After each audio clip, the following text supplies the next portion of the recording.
Découvrez 10 raisons de participer à la thérapie de l'amour tous les jeudis.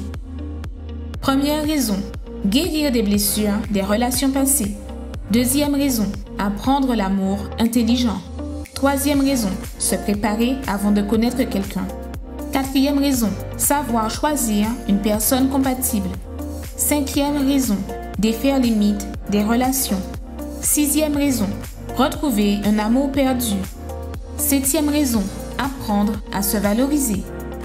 Huitième raison, restaurer un mariage en crise. Neuvième raison, devenir un meilleur partenaire. Dixième raison, blinder sa relation. Tous les jeudis, à 19 h, venez recevoir des conseils pour votre vie amoureuse au Centre d'accueil universel des Abîmes, 6 Morne-Vergin, face à la Brède. Bonsoir à tous, que le Seigneur vous bénisse. Soyez les bienvenus à notre émission, mes chers amis, Thérapie de l'amour. Cette émission qui est exactement une préparation pour ce jeudi. Ce jeudi, le 21 à 19 h, nous serons tous réunis pour pouvoir lutter en faveur de votre vie sentimentale. C'est vous que vous m'accompagnez, vous êtes une personne que vous êtes en train d'affronter une situation dans votre vie sentimentale. Peut-être une relation que s'est coupée du rien. Peut-être vous êtes une personne que vous souffrez dans votre couple, dans votre mariage. Vous êtes une personne que vous ne savez pas comment résoudre ce problème sentimental. Peut-être vous êtes quelqu'un célibataire. Vous essayez de former une famille, de construire une famille, de bâtir une famille, mais ça semble que tous les efforts sont en vain. Je parlerai aujourd'hui pour vous. L'émission d'aujourd'hui, elle est pour vous que vous voulez trouver l'amour, le bonheur sentimental.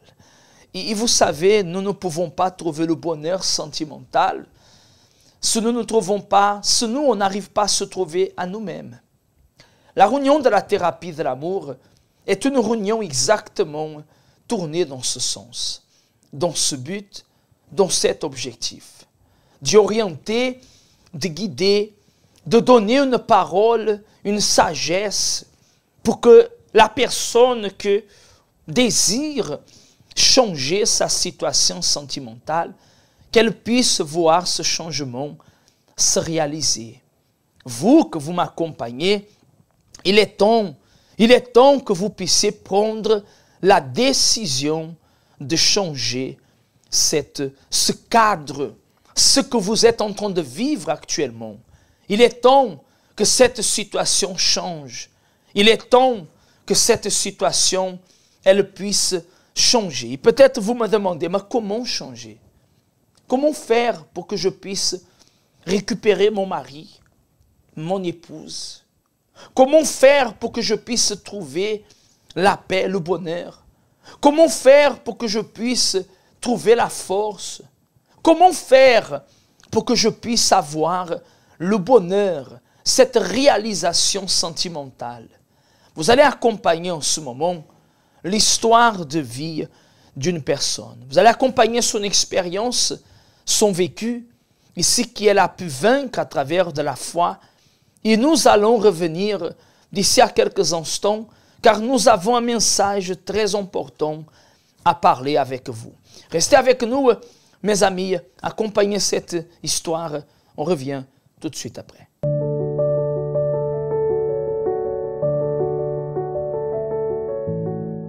Madame Eliane, comment était la vie sentimentale avant? La vie sentimentale, en fait, je me préoccupais pas. 8 ans plus jeune, j'avais pas la vie sentimentale en tête. Mais j'avais fait un vœu avec Dieu que je n'allais pas regarder, je n'allais pas être anxieuse, mais que c'est lui qui allait placer la personne au bon moment pour moi. Et Andrade, de ton côté, comment était ta vie sentimentale avant? Bon, moi, contrairement à mon épouse, la mienne, elle était un petit peu plus agitée. J'étais déjà en couple. Par la suite, donc, elle est tombée enceinte, donc on a eu un enfant.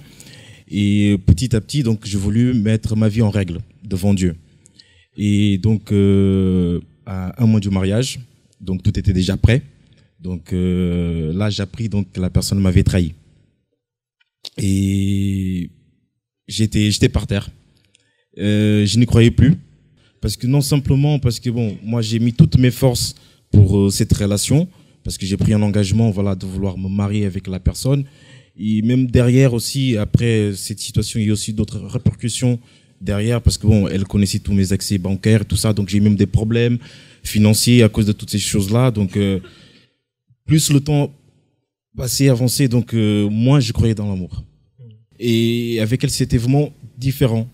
Et au fur et à mesure, lorsqu'on faisait connaissance, c'est là que j'ai appris à connaître la personne. J'ai commencé aussi à apprendre d'autres choses spirituellement parlant. Et c'est là que, parce que comme dans le monde, j'ai fréquenté beaucoup de filles, j'avais l'impression que je connaissais déjà la femme, alors que je me trompais. Et lorsque je faisais connaissance d'Eliane, c'est là que j'ai appris vraiment à connaître une femme, comment être avec une femme. Et c'est là qu'après, voilà, j'ai réussi à ouvrir mon cœur, donc pouvoir participer par la suite à la thérapie de l'amour pour apprendre encore plus. Vous avez fréquenté ensemble la thérapie de l'amour? Oui, oui. Oui. La dernière campagne donc qu'on a eue, donc moi j'avais sacrifié par rapport à ma vie sentimentale, parce qu'il faut savoir qu'on a déjà eu une campagne pour la vie sentimentale, mais à l'époque j'ai pas voulu sacrifier parce que je me suis dit bon tiens, je vais déjà me marier avec la personne, à quoi bon, ça sert à rien, mais je me suis trompé. Et donc là cette fois-ci donc je dis non, je ne laisserai pas passer cette opportunité. Moi, justement, la campagne que lui n'a pas faite, moi, je l'ai faite pour la vie sentimentale. Enfin, la campagne m'avait paru très importante, justement parce que dans cet objectif-là, de ne pas être déçu sentimentalement, de ne pas être trompé, bah, je me suis investie, en fait. Aujourd'hui, on est béni. Dieu donc, a ouvert les portes. Et donc, le mois d'octobre, donc, on s'est mariés. Vous qui avez toujours attendu connaître une personne, vous avez même rejeté d'autres, parce que Dieu vous a montré. Il y a beaucoup de femmes célibataires qui parfois sont pressées. J'aimerais que vous donniez un conseil à ces femmes. Moi, le secret que j'ai donné, c'est que à partir du moment qu'on tourne nos yeux vers l'autel et qu'on se confie vraiment en Dieu, alors la vie sentimentale, forcément, on va y penser, mais pas de manière anxieuse. On va se préparer nous, et à travers de notre relation avec Dieu, ça sera une conséquence. Ça sera une conséquence parce que pour nous, moi, c'est arrivé au moment où je m'y attendais le moins. Sincèrement, j'étais en train de penser à mes études, à mes projets d'avenir. Et quand c'est arrivé, je m'y attendais le moins. Donc le secret, c'est vraiment tourner son regard vers l'autel et sacrifier. Et confier. Et confier en Dieu. Andrade, de ton côté, tu représentes ceux qui ont déjà souffert, qui a été déjà trahi, abandonné, divorcé, qui a souffert sentimentalement, a été mis de côté. Et qu'est-ce que tu dis à ces personnes? Par rapport à toutes ces situations, personnellement, donc le meilleur endroit pour pouvoir obtenir donc la guérison, c'est vraiment ici à la thérapie, en appliquant tous les conseils qu'on reçoit ici. Et comme elle a dit mon épouse, l'autel. C'est là qui vient toute notre force et la victoire. Vous êtes sûr que votre mariage, votre bénédiction est venue de l'autel aujourd'hui? Oui, oui, oui. Oui. Amen. Nous sommes heureux pour vous. Félicitations. Dieu vous bénisse.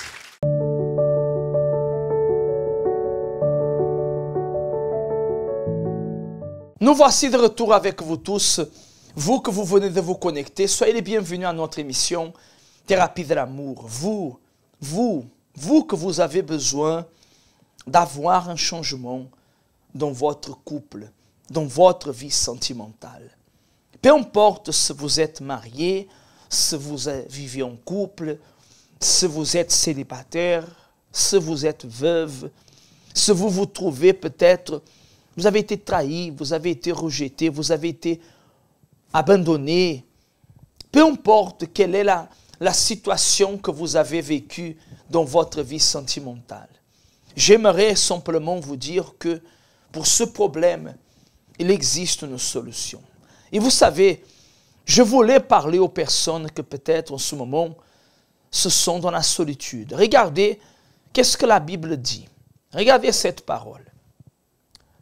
Comme est-elle assise solitaire, la ville, remplacez, si je peux dire, le mot ville par vous, la femme, l'homme, la ville si peuplée, c'est-à-dire la personne qui était heureuse, la personne qui avait le bonheur, la personne qui avait la vie, la vigueur.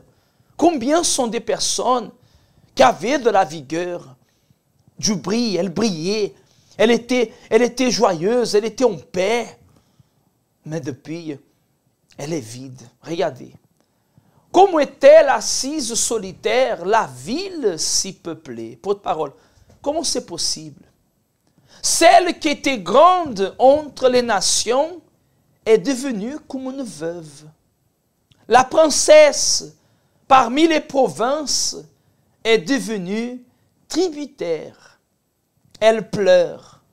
Elle pleure pendant la nuit et ses larmes sont sur ses jouets.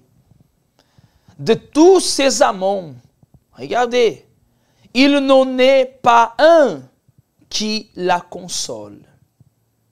Tous ses amis ont agi perfidement envers elle. Ils sont pour elle des ennemis. Mes amis, ça c'est la réalité de beaucoup de personnes. Beaucoup et beaucoup de personnes. Des personnes qui avant étaient apparemment dans une bonne relation, mais qui aujourd'hui, elle est seule. Elle est vide. La seule chose qu'elle fait, peut-être ce que vous faites en ce moment, c'est de pleurer. De pleurer même si vous ne voulez pas. Et peut-être pas pleurer des larmes. Parfois, vous n'arrivez plus à pleurer avec vos larmes parce qu'il n'y a plus. Vous pleurez dans votre âme parce que vous vous êtes, si je peux dire, vous vous êtes dit, c'est fini pour moi. Il n'y a rien à faire. J'abandonne, je laisse tomber. C'est temps perdu. Je suis condamné à ceci, à cela. Quand c'est faux. Ce jeudi, nous allons faire la réalisation de la thérapie de l'amour. Et nous allons prier pour les personnes qui se sont dans la solitude. Peut-être vous vivez avec quelqu'un, mais vous êtes dans la solitude. Peut-être vous vivez avec quelqu'un, mais vous êtes seul. Comme dit ce verset, comme dit là-haut, elle pleure pendant la nuit, et ses larmes sont sur ses jouets. De tous ses amants, il n'en est un. Il n'en est pas un qui la console. Porte-parole. Tout ce qu'elle a donné sa vie, elle a donné le meilleur, elle a lutté, elle a aimé, elle a valorisé. Aucun de ces personnes vient à son secours. Mais dans cette thérapie, dans ce jeudi, à 19 h, vous êtes notre invité spécial à venir participer, afin de pouvoir voir le résultat dans votre vie. Il est temps que cette situation, que ce problème conjugal, sentimental, puisse changer. Dieu ne veut pas que vous soyez dans la solitude, vide, perdu. Non, il a une solution. Et il a le pouvoir de changer cela. Vous allez accompagner encore un autre témoignage. Nous revenons tout à l'heure pour faire une prière en votre faveur. Vous, que peut-être vous vous trouvez comme ça, dans la solitude, vide, abandonné, oublié. Ce qu'avant étaient vos amis sont devenus aujourd'hui peut-être vos ennemis. Mais Dieu, il est là pour pouvoir faire justice dans votre vie. Accompagnez ce témoignage, ce spot. On revient tout de suite après.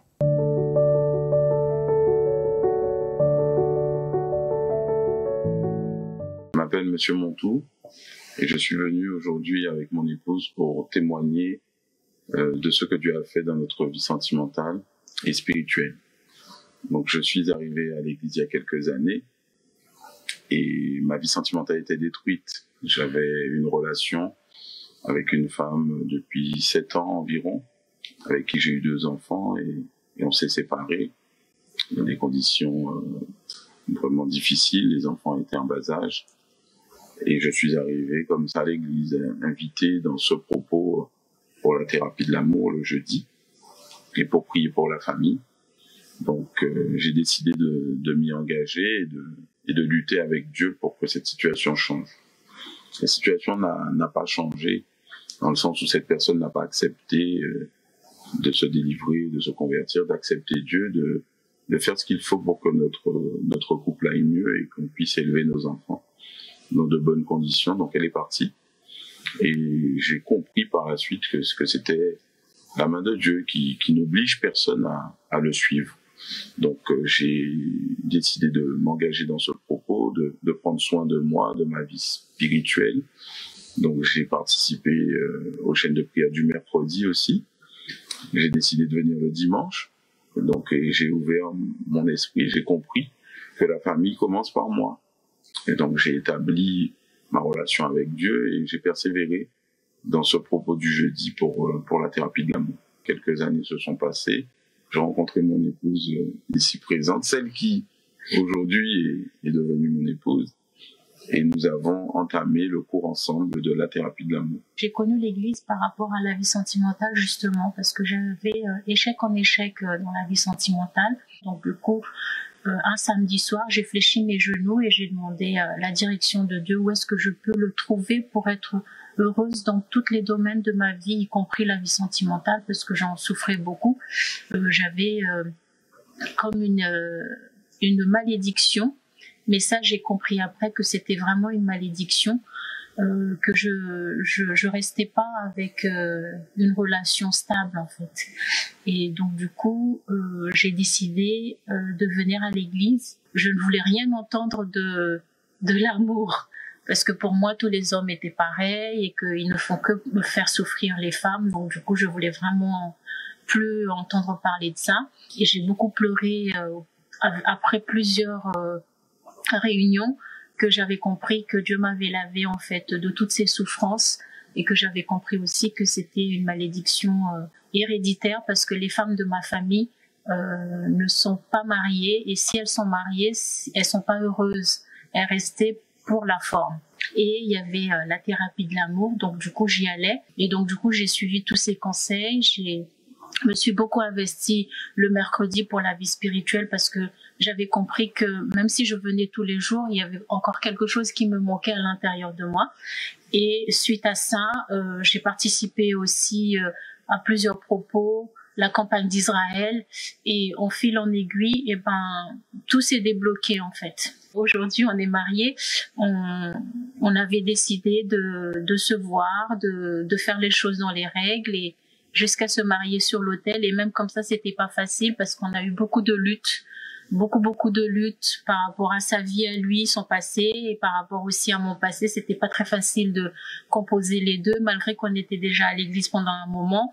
Donc on a appris tout ça dans les cours de la thérapie de l'amour, et c'était vraiment une lutte extraordinaire. Mais aujourd'hui, on est heureux depuis plusieurs années, et on a appris à s'ajuster pour pouvoir avancer ensemble, et nous servons Dieu ensemble. On a construit une nouvelle famille ensemble et on avance ensemble. L'amour a frappé à votre porte. Vous vivez la relation dont vous avez toujours rêvé. La compagnie idéale pour votre vie, votre moitié. Mais au final, qu'est-il nécessaire d'avoir pour maintenir une bonne relation, joyeuse et à l'épreuve de tous les problèmes? Souvenez-vous qu'avant de se disposer à aimer quelqu'un, vous devez vous aimer premièrement. Ne commencez pas une relation dont vous savez qu'elle va vous faire souffrir et seulement vous dévaloriser. Ne vous liez pas non plus à quelqu'un juste pour combler quelques moments moins agréables de la vie. Savoir être seul fait aussi partie de la préparation pour avoir une relation saine. Pour cette raison, ne soyez pas pressés. Votre bonheur est construit par vos conquêtes, par vos joies, mais surtout et essentiellement par les personnes qui vous entourent. Pour l'être humain, il est impossible de vivre sans socialiser. C'est ainsi qu'il s'épanouit. Mais avoir des amis et une famille implique aussi de savoir se plier. Dans les relations sentimentales, cette recette se répète. Dans le couple, il est nécessaire d'avoir de la concordance, de la compréhension des deux parties. Parce qu'au final, personne ne ressemble à personne. Et nous devons comprendre nos opinions, goûts et attitudes qui ne sont pas toujours en accord avec notre partenaire. Mais au-dessus de tout cela, la base pour le succès et le bonheur dans une relation est la confiance. Sans elle, vous ne pourrez rien obtenir. Il y aura toujours des disputes, une méfiance, et il n'y aura pas de liberté. Une relation solide se forme lorsque l'homme complète la femme, et vice-versa. Là où il y a l'amitié, il y a de l'amour. L'important est de pardonner, valoriser chaque moment passé ensemble. Et vous, avez-vous des problèmes dans votre relation ? Faites une petite rétrospective de tout ce qui s'est mal passé afin de réussir à comprendre ce qui doit changer. Parfois, il est nécessaire de donner un pas en arrière pour en faire deux en avant. Mais souvenez-vous qu'une relation est la célébration de l'amour, de la joie. Et si vous ne ressentez pas cela, alors il est temps de changer votre vie. Il est temps de vous sentir bien et complet.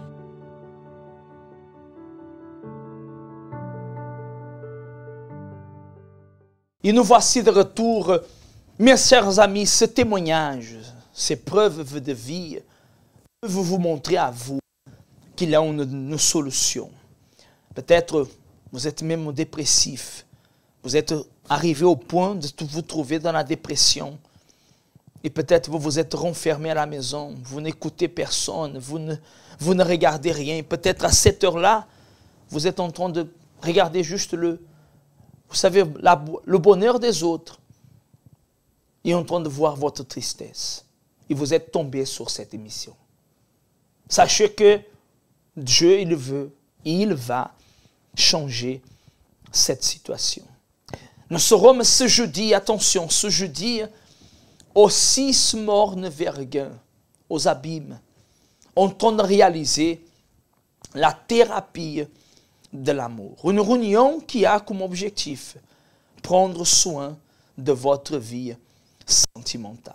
Avez-vous besoin de changer votre vie sentimentale?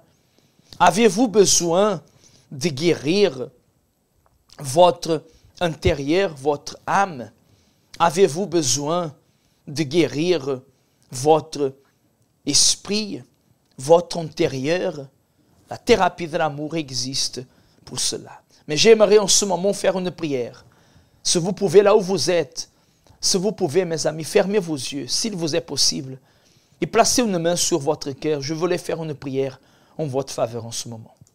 Seigneur mon Dieu, mon Père, va à la rencontre de ces personnes que nous écoutent, ces personnes que nous accompagnent, mon Dieu. Mon Seigneur, je ne sais pas d'où, peut-être de leur maison, de leur foyer, peut-être des personnes qui pensaient à mettre un terme à leur vie, des personnes qui pensaient au suicide, des personnes qui pensaient à finir avec leur vie, des personnes qui croyaient qu'ils n'avaient plus d'espoir. Oh Dieu, je prie en faveur de ces personnes en ce moment, pour que tu leur donnes force, courage, disposition, pour que ces personnes viennent à lutter, Seigneur. Oui, mon Père, à lutter pour leur vie.